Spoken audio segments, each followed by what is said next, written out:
6 or 7 months ago, there was a request that a special prosecutor be appointed to investigate not only Mr. Smollett, but also Kim Foxx, the state's attorney of Cook County. And Dan Webb was appointed, and he's been conducting an investigation for 6 or 7 months.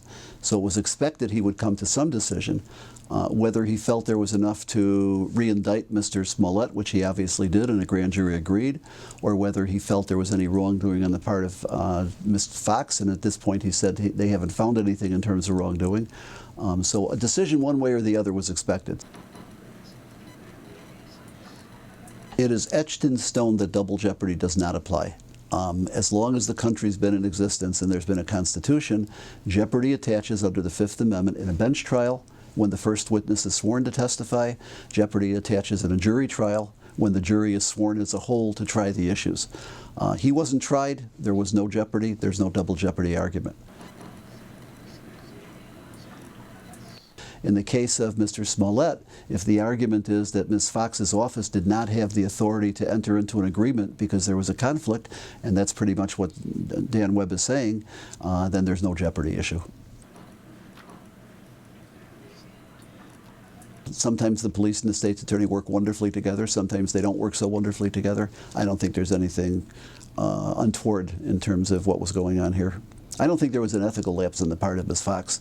I think it was more, it was ineptitude of the way the case was handled, but I don't think there's any question that she acted ethically. Well, again, the contention was that Ms. Foxx's office should be disqualified because there was a conflict.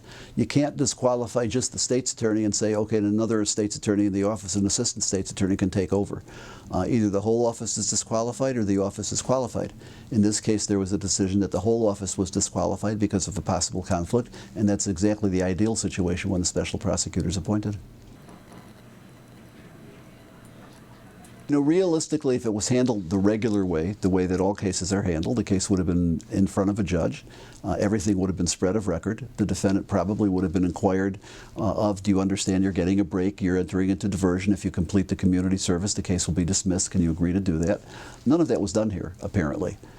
So if I were the prosecutor, that's certainly the way I would have done it.